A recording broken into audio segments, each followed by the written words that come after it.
നമസ്കാരം. നമ്മുടെ പാഠഭാഗത്തിൽ നിന്നും ഒരു കവിതാ ഭാഗം പരിചയപ്പെടുത്തുക എന്ന ലക്ഷ്യത്തോടെയാണ് ഇന്ന് ഓൺലൈനിൽ വന്നിരിക്കുന്നത്. നമുക്ക് FIUGPയുടെ BCom ക്ലാസ്സുകൾക്ക് ചെറുശ്ശേരിയുടെ കൃഷ്ണഗാഥയിൽ നിന്നും എടുത്തിട്ടുള്ള ഉല്ലൂഖല ബന്ധനം എന്ന് പറഞ്ഞ ചെറിയൊരു ഭാഗം പഠിക്കുവാനുണ്ട്. അതിൻ്റെ ഭാഗമായിട്ടുള്ള ഒരു ക്ലാസ് ആണ് ഇന്ന് ഉദ്ദേശിക്കുന്നത്. കോലത്ത് നാട് ഭരിച്ചിരുന്ന ഉദയവർമ്മൻ എന്ന മഹാരാജാവിൻ്റെ സദസ്യനായിരുന്നു ചെറുശ്ശേരി. കൃഷ്ണഗാഥയുടെ രചനയെക്കുറിച്ച് അദ്ദേഹം പറയുന്നുണ്ട്. ആഗ്നേയ കോലഭൂപസ്യ പ്രാജ്ഞസ്യോദയവർമ്മണ കൃതയാം കൃഷ്ണഗാഥായാം എന്നാണ്.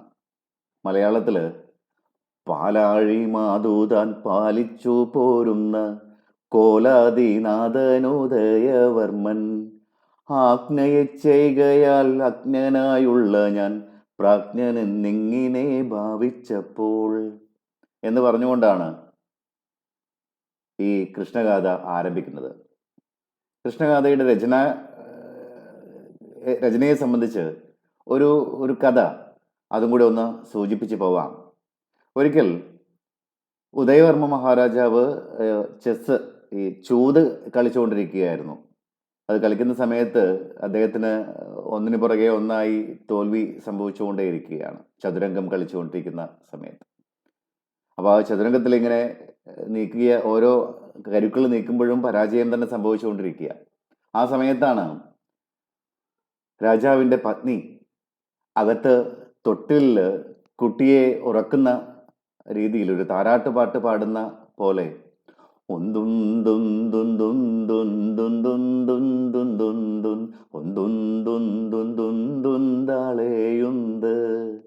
എന്നിങ്ങനെ കുട്ടിയെ താരാട്ട് പാടുന്ന രീതിയിൽ ആളെ ഉന്തു എന്ന് പറഞ്ഞു. ഇത് ചതുരംഗം കളിക്കുകയായിരുന്ന രാജാവിന് മനസ്സിലാവുകയും രാജാവ് വേഗം കാലാളെ മുന്നോട്ട് നീക്കി ആ കളിയിൽ ജയിക്കുകയും ചെയ്തു എന്നാണ് കഥ. അപ്പോൾ തൻ്റെ ഭാര്യ, തൻ്റെ പത്നി തന്നെ സഹായിച്ച് തനിക്ക് ഒരു കളിയിൽ ജയം സംഭവിച്ചതിൻ്റെ സന്തോഷത്തിൽ അദ്ദേഹം തൻ്റെ സദസ്യനായിരുന്ന ചെറുശ്ശേരി നമ്പൂതിരിയെ അടുത്ത് വിളിക്കുകയും ചെറുശ്ശേരിയുടെ അടുത്ത് ഒരു കഥ കവിതാരൂപത്തിൽ രചിക്കാൻ നിർദ്ദേശിക്കുകയും ചെയ്തു. അത് സ്ത്രീകൾക്ക് കൂടി ഇഷ്ടമാകാൻ പാകത്തിന്, സ്ത്രീകളുടെ ഇഷ്ടദേവനായ ഇഷ്ടകഥാപാത്രമായ ശ്രീകൃഷ്ണന്റെ കഥ തന്നെ ആവട്ടെ എന്ന് നിർദ്ദേശിച്ചു എന്നുമാണ് ഐതിഹ്യം. അങ്ങനെ ഉദയവർമ്മ മഹാരാജാവിൻ്റെ നിർദ്ദേശമനുസരിച്ച് നമ്മൾ നേരത്തെ പറഞ്ഞതുപോലെ പാലാഴി മാതുതാൻ പാലിച്ചു പോരുന്ന കോലാദിനാഥൻ ഉദയവർമ്മൻ, കോലത്ത് നാട് ഭരിക്കുന്ന ഉദയവർമ്മ മഹാരാജാവ് നിർദ്ദേശിച്ചത് കാരണം ഭാഗവതത്തിൽ ശ്രീകൃഷ്ണന്റെ ജനനം തൊട്ട് സ്വർഗാരോഹണം വരെ ഉള്ള കഥ പറയുന്ന ഭാഗമാണ് ഭാഗവതം ദശമസ്കന്ധത്തില് ശ്രീകൃഷ്ണന്റെ ജനനം തൊട്ട് സ്വർഗാരോഹണം വരെ ഉള്ള ഒരു ഭാഗം ആണ് ചെറുശ്ശേരി നമ്പൂതിരി ഈ ഒരു കവിതയ്ക്കായിട്ട് തെരഞ്ഞെടുത്തത്. അതിൻ്റെ ഈണം തന്നെ പത്നി സഹായിച്ച ആ താരാട്ടുപാട്ടിന്റെ ഈണം തന്നെ ആവട്ടെ, ഒന്തുന്തുന്തുന്തുന്തുന്ത്, ആ രീതി തന്നെ ആവട്ടെ എന്ന് നിർദ്ദേശിച്ചു എന്നാണ്. അതിൽ സ്ത്രീകൾക്ക് കൂടി മനസ്സിലാകാൻ പാകത്തിനുള്ള പദപ്രയോഗങ്ങളായിരിക്കണം ഉണ്ടാവേണ്ടത് എന്നും രാജാവ് നിർദ്ദേശിച്ചു എന്നൊക്കെയാണ്. ആ രീതി അനുസരിച്ച് ചെറുശ്ശേരി നമ്പൂതിരി രചിച്ച ഒരു മഹാകാവ്യമാണ് കൃഷ്ണഗാഥ എന്ന് പറയുന്നത്. ഗാഥ എന്ന വാക്കിന് പാട്ട് എന്നാണ് അർത്ഥം. പാട്ട് എന്ന് പറഞ്ഞാൽ ദ്രാവിഡ ഭാഷയിൽ എഴുതപ്പെട്ടതും യദുക, മോന തുടങ്ങിയിട്ടുള്ള ആദ്യാക്ഷര ദ്വിതീയാക്ഷര പ്രാസങ്ങളൊക്കെ ഉള്ളതും ദ്രാവിഡ വൃത്തത്തിൽ രചിക്കപ്പെട്ടതും ഒക്കെയായിട്ടുള്ള കൃതികളെയാണ് പാട്ടുകൃതികൾ എന്ന് നാം പരിഗണിക്കുന്നത്. ആ വിധത്തിൽ ഗാഥ എന്ന് പറയുന്ന ഒരു പാട്ട് കൃതിയാണ്. കൃഷ്ണഗാഥ അല്ലെങ്കിൽ കൃഷ്ണപ്പാട്ട് എന്നാണ് ഇതിന് നാം വിളിക്കുന്നത്. മഞ്ജരി വൃത്തത്തിലാണ് ഈ കാവ്യം രചിക്കപ്പെട്ടിട്ടുള്ളത്. അപ്പോൾ ഇതിൽ കൃഷ്ണന്റെ കഥ ഇങ്ങനെ പറഞ്ഞു പോകുന്ന കൂട്ടത്തിൽ കൃഷ്ണൻ ജനിക്കുന്നു. ചെറിയ പ്രായത്തിൽ യശോദാമ്മയുടെ അമ്പാടിയിൽ കഴിയുന്ന സമയത്ത് കൃഷ്ണനൊരു സ്വഭാവമുണ്ട്. ഈ നെയ്യ്, വെണ്ണ, പാല്, മോര്, തൈര് ഇതൊക്കെ കണ്ടാൽ അതെല്ലാം മോഷ്ടിച്ച് അകത്താക്കുക എന്നൊരു സ്വഭാവം ഉണ്ടായിരുന്നു. അപ്പോൾ ഒരിക്കൽ തന്നെ അമ്മ തന്നെ അടുത്തിരുത്തിയിട്ട് തൈര് കടഞ്ഞുകൊണ്ടിരിക്കുകയായിരുന്നു. ഈ സമയത്ത് അകത്ത് പാല് തിളച്ചു പോയി എന്ന് തോന്നിയ ഭയന്ന യശോദാമ്മ തന്നെ കുട്ടിയെ അവിടെ ഇരുത്തി അകത്തേക്ക് പോയി പാല് ശ്രദ്ധിക്കുന്നതിനായിട്ട് പോയി. ഇത് ഒരു പക്ഷെ കണ്ണന് രസിച്ചിട്ടുണ്ടാവില്ല. കണ്ണൻ കരുതിയിട്ടുണ്ടാവാം, എന്നേക്കാൾ വലുത് അമ്മയ്ക്ക് പാലാണോ, എന്നാ ശരിയാക്കാം എന്ന് തോന്നിയിട്ടുണ്ടാവാം. അങ്ങനെ അദ്ദേഹം ഒരു ഉരലൊക്കെ വലിച്ചിട്ട് ആ ഉരലിൻ്റെ മുകളിൽ കയറി നിന്ന് പാത്രത്തിൽ ഉറിയിൽ എടുത്തു വച്ചിരുന്ന നെയ്യും അതുപോലെ വെണ്ണയും തൈരും പാലുമൊക്കെ കോലുകൊണ്ട് തട്ടിയെടുത്ത് കഴിക്കാനും ബാക്കിയുള്ള ഗോപാലകന്മാർക്ക് വിതരണം ചെയ്യാനും ഒക്കെ തുടങ്ങി. അപ്പം ഇത് അമ്മയ്ക്ക് ഇഷ്ടമായില്ല. യശോദാമ്മ ഇത് കണ്ടു കഴിഞ്ഞപ്പോൾ യശോദാമ്മ വഴക്ക് പറഞ്ഞു.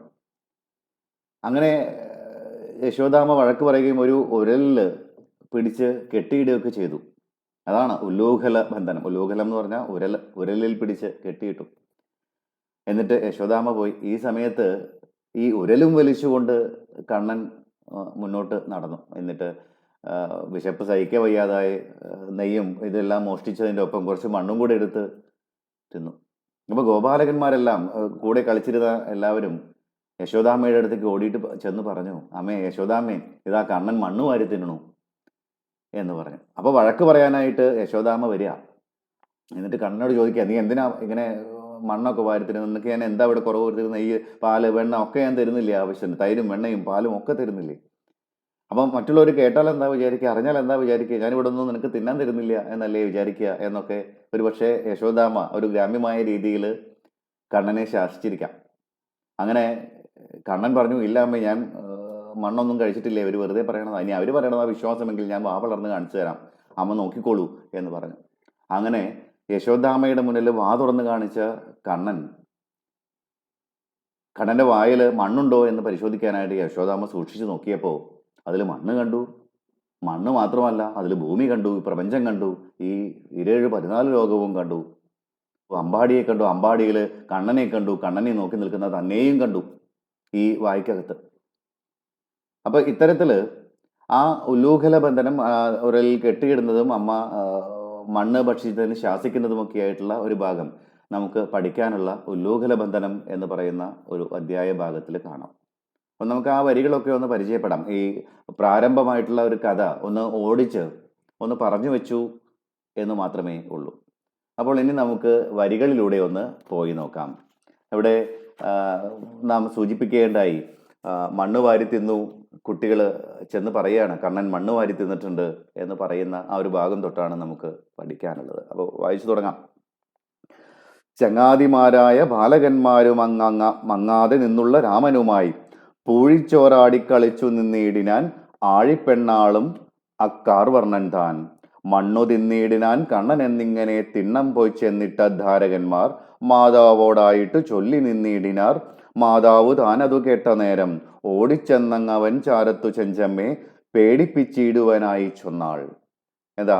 ചങ്ങാതിമാരായ ബാലകന്മാരുമായി മങ്ങാതെ നിന്നുള്ള രാമനുമായി, കണ്ണനും ഏട്ടനായിട്ടുള്ള ബലരാമനും ഒക്കെ ചേർന്ന്, ചങ്ങാതിമാരും ഗോപാലകന്മാര് പിള്ളേരെല്ലാം ചേർന്ന് പൂഴിച്ചോറാടിക്കളിച്ചു നിന്നിടിനാൻ. ഈ പൂഴി, മണ്ണ് കൊണ്ട് അപ്പം ചുട്ട് കളിക്കുക, ചോറ് വെച്ച് കളിക്കുക, ഇതൊക്കെ ഒരു കാലത്ത് കുട്ടികൾ കളിച്ചിരുന്ന ഒരു കളികളാണ്.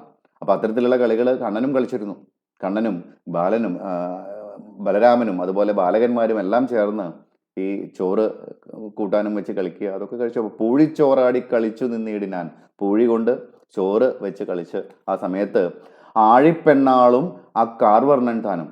ആഴിപ്പെണ്ണ് മഹാലക്ഷ്മിയും ഉണ്ട് കൂടെ. അവളും എല്ലാം ചേർന്ന് ഈ കാർവർണ്ണനും നമ്മുടെ കൃഷ്ണനും എല്ലാം ചേർന്ന് ഈ കളിച്ചുകൊണ്ടിരിക്കുക. അങ്ങനെ കളിച്ചുകൊണ്ടിരുന്ന സമയത്ത് കണ്ണൻ മണ്ണ് വാരി കഴിച്ചല്ലോ. ഈ അപ്പം ചോറ് ചുട്ടു വെച്ചിരിക്കുകയാണല്ലോ മണ്ണ് കൊണ്ട്. ആ മണ്ണ് കൊണ്ടുള്ള ആ ചോറ് എടുത്ത് ആര് കഴിച്ചു? കണ്ണൻ കഴിച്ചു. അപ്പോൾ മണ്ണു തിന്നിയിടിനാൻ കണ്ണൻ എന്നിങ്ങനെ. മണ്ണ് തിന്നു കണ്ണൻ എന്ന് തിണ്ണം പോയി ചെന്നിട്ട ധാരകന്മാർ. ധാരകന്മാർ എന്ന് പറഞ്ഞാൽ ആ കുട്ടികൾ, ആ ബാലകന്മാർ, ആ ഗോപാല ബാലകന്മാർ. അവർ ചെന്ന് ഓടിച്ചെന്ന് യശോദാമ്മയുടെ അടുത്ത് ചെന്ന് പറഞ്ഞു, മണ്ണു തിന്നിയിടിനാൻ കണ്ണൻ. കണ്ണൻ എന്ത് കഴിച്ചു? മണ്ണ് കഴിച്ചു യശോദാമ്മേ എന്ന് ചെന്ന് പറഞ്ഞു. മാതാവോടായിട്ട് ചൊല്ലി നിന്നിടിനാൻ മാതാവ് താനത് കേട്ട നേരം. ആ അമ്മയോട് ചെന്ന് പറഞ്ഞു, കണ്ണൻ ഇതാ മണ്ണ് വാരി തിന്നിരിക്കണു എന്ന് പറഞ്ഞു. അമ്മ അത് കേട്ടപ്പോഴോ ഓടിച്ചെന്നങ്ങവൻ ചാരത്തു ചെഞ്ചമ്മേ. ഓടി അവന്റെ അടുത്തേക്ക്, കണ്ണന്റെ അടുത്തേക്ക് വന്നിട്ട് പേടിപ്പിച്ചിടുവാനായി ചെന്നാൽ, കണ്ണനെ പേടിപ്പിക്കാനായിട്ട് ഇങ്ങനെ ചോദിച്ചു. ആര്? യശോദാമ്മ. എന്താ ചോദിച്ചത്? മണ്ണു തിന്നിടുന്നത് എന്തിന്നു ചെല്ലുണ്ണി, വെണ്ണയും പാലും ഞാൻ തരാഞ്ഞിട്ടോ. എന്തിനാ നീ മണ്ണ് വാരി തിന്നത് ഉണ്ണി? അത് നീ എൻ്റെ അടുത്ത് ഇന്നിപ്പോൾ പറയണം. നിനക്ക് ഞാൻ എണ്ണയും പാലും തരാഞ്ഞിട്ടാണോ എന്ന് ചോദിച്ചു. ചോറില്ലയാഞ്ഞോ മറ്റെന്തില്ലയാഞ്ഞ് നീ ചൊൽവശനല്ലെന്ന് വന്നുകൂടി. ചോറില്ലാഞ്ഞിട്ടാണോ നീ മണ്ണ് വാരി തിന്നത്? അതോ മറ്റെന്തില്ലാഞ്ഞിട്ടാണ് നിനക്ക്? എന്തിന്റെ കുറവുകൊണ്ടാണ് നീ മണ്ണ് വാരി തിന്നത്? എന്നിട്ട് എന്ത് ചോദിക്കും എന്ന് പറയാണ്? ചൊൽവശനല്ലെന്ന് വന്നുകൂടി. നീ ചൊല്ലി കേൾക്കുന്നവനല്ല എന്ന്. ചൊല്ലുന്നത് കേൾക്കുന്നത്, പറഞ്ഞത് കേൾക്കണതല്ല, അങ്ങനെയുള്ളവനല്ല നീ എന്ന് ഇതോട് കൂടിയിട്ട് ഉറപ്പായി. അപ്പൊ നിനക്ക് പറഞ്ഞ അനുസരണ തീരെ ഇല്ല എന്ന് യശോദാമ്മ പറഞ്ഞു. എന്നിട്ട് പറയാണ്, ശീലക്കേടിങ്ങനെ ചാല നീ കാട്ടുമ്പോൾ കോലുകൊണ്ടേ ഇനി ചോദിക്കുള്ളൂ. അപ്പൊ എന്താ? ഇത്തരത്തില് ശീലക്കേട്, ഇത്തരത്തില് താന്തോന്നിത്തരം, ഇത്തരത്തില് വികൃതി കാണിക്കാനാണ് നീ തുടങ്ങുന്നത് എങ്കിൽ ഇനി കോലുകൊണ്ടേ ഇനി ചോദിക്കുള്ളൂ. കോല് വെച്ച് നല്ല അടി അടിച്ചിട്ടേ ഇനി ചോദ്യം ഉണ്ടാവുകയുള്ളൂ. നല്ല അടി ഞാൻ തരും നിനക്ക് എന്ന് യശോദാമ്മ ആരോട് പറഞ്ഞു?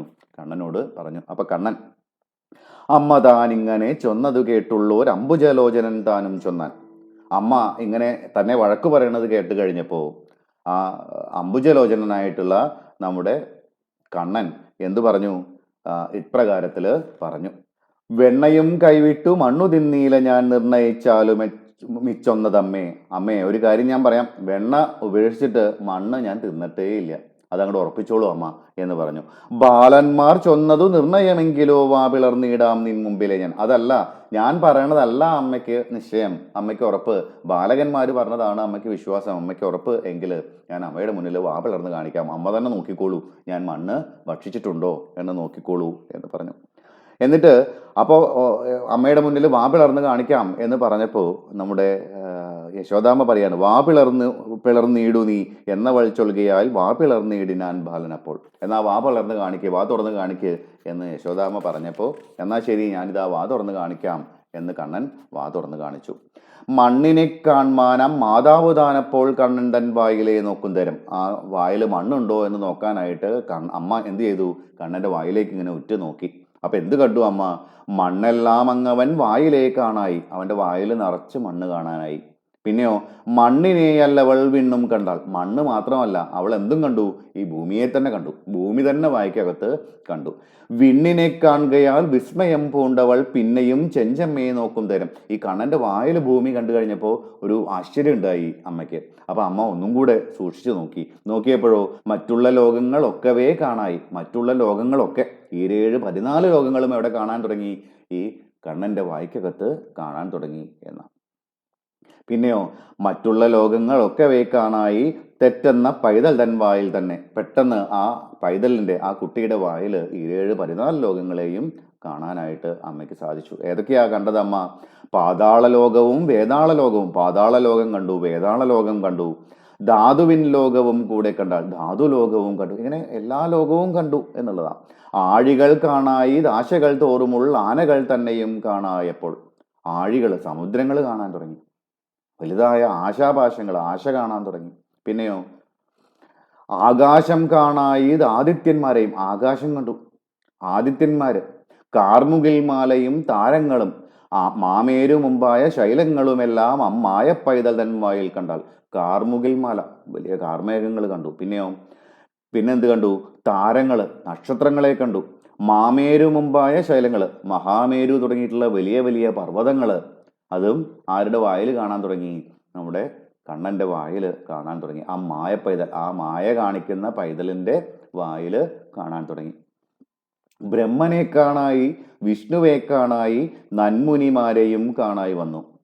ആരൊക്കെ കണ്ടു? ബ്രഹ്മദേവനെ കണ്ടു, വിഷ്ണു ദേവനെ കണ്ടു, എല്ലാ മുനിമാരെയും കണ്ടു. ഇന്ദ്രനെ കാണായി, ചന്ദ്രനെ കാണായി, ഇന്ദ്രാണി തന്നെയും അവണമേ. ഇന്ദ്രനെ കണ്ടു, ദേവന്മാരുടെ എല്ലാം രാജാവായിട്ടുള്ള ഇന്ദ്രനെ കണ്ടു, ചന്ദ്രനെ കണ്ടു.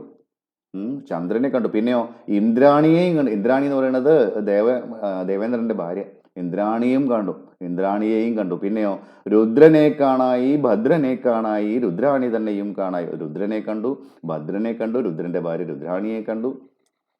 മന്ദാരം, ചെമ്പകം, ചന്ദനം ചേർന്നുള്ള നന്ദനം തന്നെയും കണ്ടാളപ്പോൾ. മന്ദാരവും ചെമ്പകവും നന്ദനവും ഒക്കെ ചന്ദനവും ഒക്കെ വളർന്നു നിൽക്കുന്ന നന്ദനം അമ്പാടിയും എവിടെ കണ്ടു? ഈ വായ്ക്കകത്ത് കണ്ടു. ഗോകുലം കാണായി, ഗോപികമാരെയും, താൻ ഉൾപ്പെടെ നിൽക്കുന്ന ഈ ഗോകുലത്തെ തന്നെ കണ്ടു. ആരെയും കണ്ടു?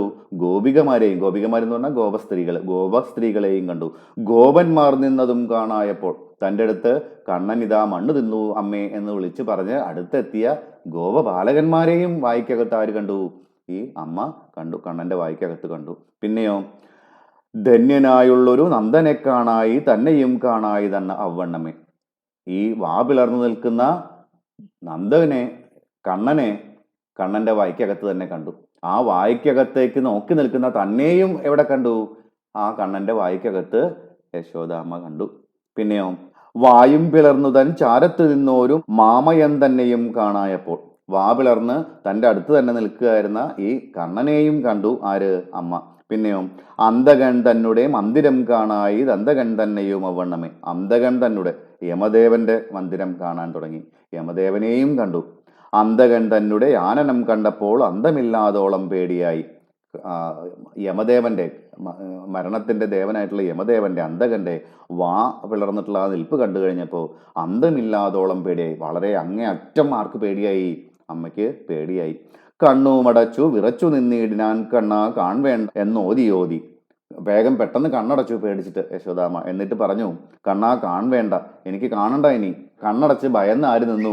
യശോദാമ്മ നിന്നു. എനിക്ക് കാണണ്ട ഇനി എന്നിങ്ങനെ പറഞ്ഞ് കണ്ണടച്ചു വിട്ടുകൊണ്ട് തന്നെ അമ്മ നിന്നു. ചൊല്ലിനാൾ മെല്ലയ പൈതലോടെ നേരം അല്ലൽ പിണഞ്ഞുള്ളോരുള്ളവുമായി. ദുഃഖം കൊണ്ട് ഭയന്ന് പേടിച്ച് ആ വിറച്ച മനസ്സോട് കൂടിയിട്ട് യശോദാമ്മ പറഞ്ഞു, എന്ത്? എനിക്കിനി കാണണ്ട. പണ്ടെന്നും കാണാതെ പാപിയെ കാണുകയാൽ ഇണ്ടൽ മുഴുക്കുന്നു ഭാരമുള്ളിൽ. ഇത്തരത്തില് ആദ്യമായിട്ടാണ് ഞാൻ ഇങ്ങനെ ഒരു കാഴ്ച കാണുന്നത്. അത് കണ്ടതോടുകൂടിയിട്ട് എൻ്റെ ഉള്ളിൽ വല്ലാത്ത ദുഃഖം ഉണ്ടാവുന്നു. വാമുറുക്കേണമെൻ പൈതലേ നീ ഇപ്പോൾ ചാകുന്നതുണ്ടു ഞാൻ അല്ലായകയിൽ. പെട്ടെന്ന് തന്നെ വായടക്ക്. ഇല്ലെങ്കിൽ ഈ യമദേവനെയൊക്കെ കണ്ടു കഴിഞ്ഞപ്പോൾ, ആ വാ വളർന്നുള്ള നിൽപ്പൊക്കെ കണ്ടു കഴിഞ്ഞപ്പോൾ ആര് ഭയന്നുപോയി? അമ്മ ഭയന്നുപോയി. അപ്പൊ പറയാണ്, എനിക്ക് കാണണ്ട, വേഗം വായടക്ക്. ഇപ്പൊ തന്നെ നീ വായടച്ചിട്ടില്ല എങ്കിൽ എന്ത് സംഭവിക്കും? ചാകുന്നതുണ്ടു ഞാൻ അല്ലായകയിൽ. ഞാനിപ്പൊ തന്നെ ചത്തുപോവും, എനിക്ക് പേടിച്ച് ഞാൻ മരിച്ചു പോവും. അതുകൊണ്ട് വേഗം വാമുറുക്ക്, വായടക്ക് കണ്ണ എന്ന് പറഞ്ഞു. എന്നതു കേട്ടൊരു നന്ദകുമാരകൻ മന്ദിച്ചെന്നില്ലാതെ വാമുറുക്കി. ഈ കണ്ണൻ ഇത് കേട്ടപ്പോ നന്ദകുമാരകൻ കണ്ണൻ മന്ദിച്ചു നില്ലാതെ വാമുറുക്കി. മടിച്ചു നിൽക്കാതെ പെട്ടെന്ന് വാ അടച്ചു.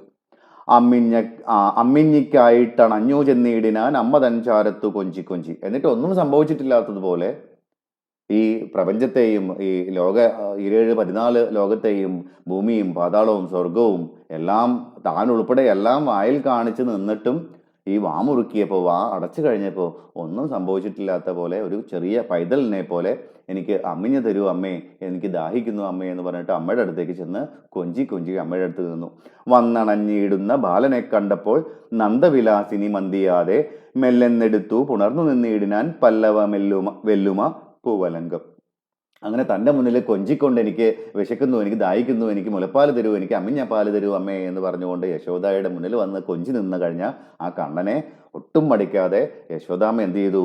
വാരി ഇങ്ങോട്ട് ചേർത്തെടുത്ത് പല്ലവം വെല്ലുമ പൂവലങ്കം, പൂവിനേക്കാൾ മൃദുവായിട്ടുള്ള ആ മൃദുവായ ശരീരത്തെ ഇങ്ങോട്ട് ചേർത്ത് കോരിയെടുത്ത് അവനെ ഉമ്മ വെച്ചു തുടങ്ങി. ആര്? യശോദാമ്മ. അപ്പൊ ഇത്രയുമാണ് നമുക്ക് പഠിക്കാനുള്ള ഒരു പാഠഭാഗം എന്ന് പറയുന്നത്. ഇത്രയും ഈ പാഠഭാഗത്തിൽ പറഞ്ഞിട്ടുള്ള കാര്യങ്ങളൊക്കെ ഒന്ന് ടെക്സ്റ്റും വെച്ചുകൊണ്ട് തന്നെ ഒന്ന് നോക്കുക. ആവശ്യമായിട്ടുള്ള കുറിപ്പുകളൊക്കെ ഒന്ന് തയ്യാറാക്കി എടുത്തു വയ്ക്കുക. മറ്റൊരു പാഠഭാഗവുമായിട്ട് അടുത്തൊരു ദിവസം വീണ്ടും കാണാം. അതുവരെ എല്ലാവർക്കും നമസ്കാരം.